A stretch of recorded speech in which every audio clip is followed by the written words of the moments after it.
Hello humans, today I want to talk about this guy right here. This is a Opinel number 18 folding saw. It's been way too long since I've done French. J'ai été en immersion français pendant 10 ans, mais il y a plusieurs ans que j'étais pas en immersion français, alors je parle très peu français. Which is just to say, I think that probably says folding saw, but I don't recognize either of those two words. That kind of looks like saw. Could also be a France versus French-Canadian thing, which is more than possible. Yeah, see, that works. Okay, English. For cutting branches less than 10 centimeters in diameter, wells to pulling, varnished wooden handle, carbon steel blade with an anti-corrosion coating. Only 10 centimeters in diameter, huh? I'm not gonna believe that. The blade is made in South Korea, and that's kind of all there is interesting to say about the outer packaging. Let's pop this thing open and see what we get. Literally just a cardboard box. I actually appreciate that greatly. Burn it, recycle it, do whatever you do. But I do like just a plain cardboard box.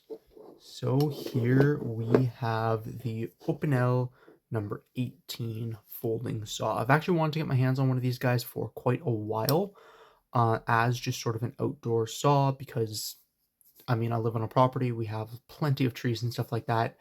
And I like taking fruit damaged or sick fruit trees and being able to harvest them for knife handles. So something like this is super, super convenient that I can just slip into the pocket of a coat and leave there for my walks with the dog, that kind of a thing.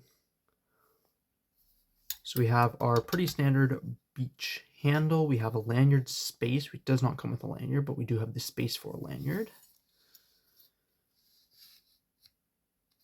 Is it going to lock automatically? Not quite.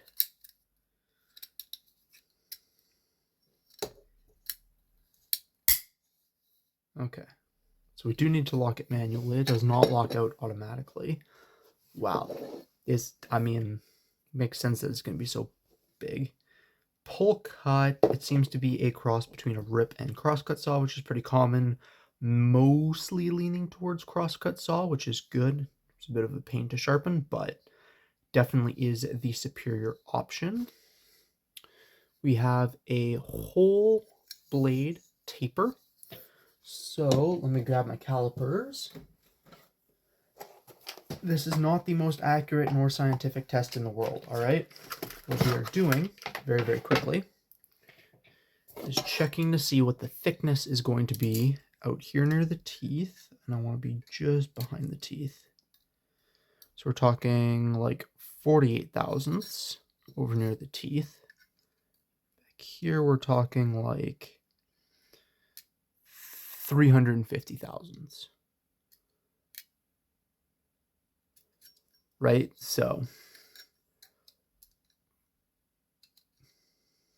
if you take the actual teeth into account, because the teeth are offset as they should be, but if you go just behind the teeth, oops, I'm on the teeth there. Keeping on the teeth, which is giving me inaccurate readings, but it goes down probably just shy of 100 thousandths. No, it can't be that much. 450 to 370, so about 75 thousandths, I should say. Which is not an insignificant amount. I mean, this is designed for, pruning trees, light yard work, that kind of a thing. But it is going to be nice to have something just to help prevent it from getting stuck. Apparently, it has some type of a coating on it, an anti-rust coating. I'm not entirely sure what that's going to be, but we'll see how well it works. It is definitely into rainy season right now, so it'll be good to test that. We don't have blade play. The whole blade bends a decent amount, but we don't actually have any play in any directions when it's locked out, which is pretty cool. Can I manipulate this with one hand? This is decidedly less convenient than it would need to be a one hand, but closing it with one hand is certainly possible. Can this be opened with one hand? Don't do this. This is dumb. I am being dumb. Is this just... Oh no, it's because I'm putting pressure on only one side. The lock has a lot of side-to-side play in it, which is making this much more difficult than it needs to be. And I think it's because the actual lock piece right here is a spring, and it's mounted in 2 different spots instead of just being a loop. So it actually wants to play side to side. So I can't quite get it open with one hand, and getting it closed with one hand is a pain in the ass. But it's designed to be used with 2 hands, so I'm not going to fault it for not achieving a stupid task, right? This is very obviously not a pocket knife. This is definitely a pocket tool. Permitted, I remember, and because I'm saying this, I'm going to remember during editing and curse myself on a Saturday morning when I normally do my editing. I'm going to stick this in the pocket of a pair of jeans just to show, like, I do think that this is going to fit fairly well into a pocket if you need a folding saw. I know Opinel does sell blades for them, and I do believe you should be able to sharpen this one right here as long as you have the right file set. Not super pointy, which makes sense. I mean, this is designed to just limb branches and stuff like that, right? This is definitely a purpose-built tool. It is inexpensive, primarily made in, like, the handle will be made in France is my guess. The blade, like I said, is South Korean, which is kind of interesting. There are some differences between this and a standard Opinel. For one thing, you can pull the pivot out, which is just a big old flathead screwdriver. Let me grab a dime, see if a dime will fit. Coins. All right, I've got a dime and a nickel. But I think it's, yeah, a dime actually fits in there perfectly. So it'll fit a dime, flathead screwdriver, whatever else you happen to have on hand will probably do a fairly good job of opening this. And then you can pull the blade out for swaps when it gets worn out, which is pretty good. I mean, the handle's the part of this that is going to matter to you a lot more. Oh, man. It would be nice, and I don't entirely know how you do this because of the way that the lock works to apply constant tension to keep it in place. I don't necessarily know how you do this. It would be nice to see the just standard Opinel lock on a saw. I think that would be really, really cool. But because of the way this is set up, it's always going to be a separate bit to lock. It wouldn't be so bad if there was like a secondary point. Like if you could do this at like a 90 degrees and lock it here at 90. I don't know what the purpose would be, but maybe cutting sideways with it or in a tighter space. But if you could lock it out in multiple places, I think that this lock style would be a lot more justified. Or, to be honest, you could have something like the Roman bully knife with its, or the, there's a Spanish knife, I can't remember the name, but ratchet knives. Super, super cool history. Once I get my hands on one that's not made out of 3CR, I will do a video on them. But a lock like that fits kind of like a slip joint along the back with a ring that you use to open and unlock the blade would be super, super useful for a saw like this. Just, again, initial impressions, I'm going to play with this more, but for a inexpensive folding saw, this is pretty nice. And when I say inexpensive, I do mean it. This thing was like $30. Replaceable blades, sharpenable blades, carbon steel. I'm assuming it's the same carbon steel they use for kind of everything that they do. Comfortable beach handle.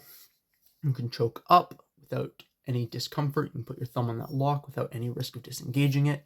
You can go right back, and like this has got a fair amount of reach to it, and do some sawing out near the end of your reach. So this is initial impressions. I am quite impressed. I am obviously going to do some testing and wood processing.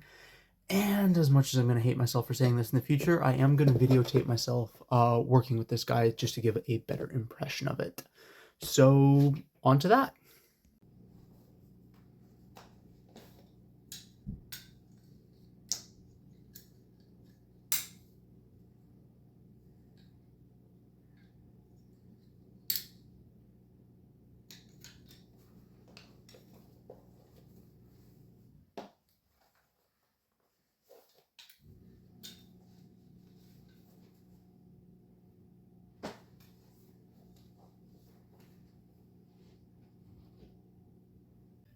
And we are back. So this one has been a bit different from my typical blade review. This one here I've had for about 2 months now.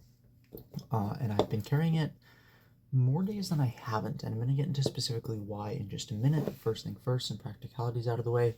There was one thing that was wrong with it out of the box. This pin back here came out a couple times. I took a punch and I opened it up a little bit, but that is worth noting because if that pin gets lost, falls out, whatever, the blade doesn't lock out anymore. This acts as your back, what's it called? This acts as your stop. Like, this holds the whole thing in place. So if it falls out, it can't lock anymore, which is pretty annoying. And I would like to know why that's happening. But other than that, everything else worked very, very well. Replacement blades cost between 35 and 40 Canadian dollars, depending on where you're getting them. US, they're cheaper, obviously. US dollars worth quite a bit more, but I was seeing them between about $35 and $40. The blades themselves are Taiwanese made. They're good. They have quite a bit of flex to them, and it cuts exceptionally well. It is good that replacement blades are available though, because sharpening this is not going to be a fun experience.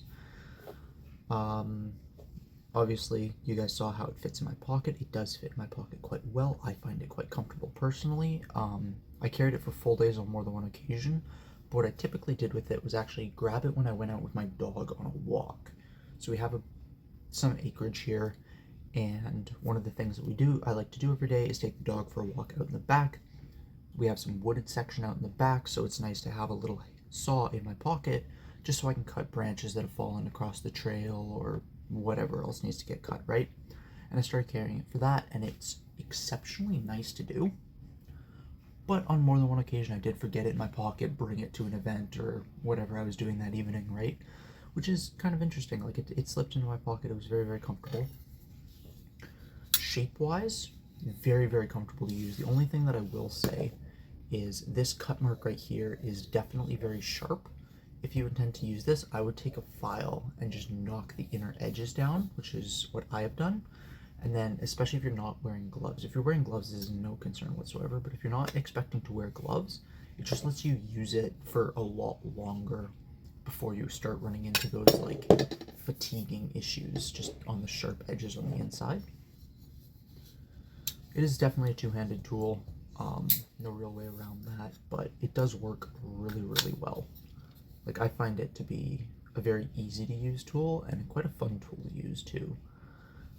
Up near the front we have these, I'm going to call them like bark guards, like you would on a chainsaw, but these are great. These protect the top of your handle from getting split, that kind of a thing. When you're sawing back and forth, you'll hit these, and they are flared out ever so slightly. You can see they're flared out ever so slightly, and they actually are really effective for preventing you from bashing the top of this into whatever it is that you are cutting, which is quite nice.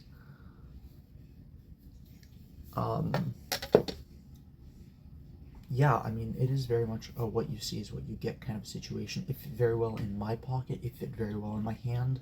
This is definitely something I am going to keep bringing out when I go out with the dog, or even if I'm just doing outdoorsy activities. This is going to find its way into my pocket more often than not because of how convenient it is size and shape wise. Replaceable blades, like I mentioned, which is just a great thing because whilst you can sharpen these, I don't expect it to be a fun process. I haven't done it yet. So far, so good. Like I said, I've had it about 2 months. I've used it to cut, I don't know, probably 10 straight feet, 10 by like 6, somewhere in there. Maybe a bit more because I was using it for some handwood projects. But, like, point being, you know, I used it a decent amount, but not tons. Like, I'm not using this every single day. It does say that you can cut up to, I think, 12 centimeters or 18 centimeters effectively. You can go bigger if you're careful about what you're doing. I found that my practical max in terms of cutting was right around probably 30-ish centimeters. Just by making a cut on one side, switching over, making a cut on the other side. It's very time consuming and it's not very efficient, but if you do need to tackle bigger jobs, you absolutely can. You can also make wedge cuts just to clear up space for your blade. If you need to cut something very large with this, again, the amount of time that it takes does go up fairly significantly, but really it's not all that bad. The vertical taper, so the blades are the thickest part, or the teeth are the thickest part of these blades, which means that it is phenomenal, the kerf-wise, because the spine is thinner than the kerf. There's enough room for the wood to flex without pinching on the blade, and this never once got stuck for me. Like, genuinely, I had no experiences where this tool got stuck in a block of wood that I was cutting, which is very impressive. You can get a lanyard for it, if you're having problems with like stickage or your hand sliding around. I didn't find it necessary, genuinely. Like, this swells just right in my hand to where I didn't need any extra grip adage. Yeah, I mean, it's a fairly simple product, and it really does come down to, is this good or is this bad? And whilst yes, I do think that you can spend 5 minutes and turn this from a good tool to a great tool, which is what I have done, those 5 minutes are absolutely worth it. This is now a great tool. Out of the box, it was definitely a good tool, and this is something that I can expect to last me a good 10, 15, 20, 30 years if it's well maintained and taken care of properly, right? Which is a very valuable thing, and I deeply appreciate personally. I would like to see, I didn't see any different blades, there could be some. I wouldn't mind seeing like a proper rip cut blade instead of just this sort of hybrid crosscut. But I understand why a hybrid crosscut would be a more common use case for a saw like this, right? Because you're going to cut through branches, which is a cross cut because you're going across the grain. So I definitely do understand why it's done like this. I kind of wish that there was more than one option, but I'm not going to hold it against them in any significant capacity. Lock is completely stable. Obviously blade bends side to side, but like no up and down play in use or anything like that. It's a very simple mechanism. The whole thing is very, very simple and very, very comfortable in my opinion. I know you can tighten down the pivot. I never found reason to, but if for whatever reason you are starting to have issues, tightening down the pivot might help with them.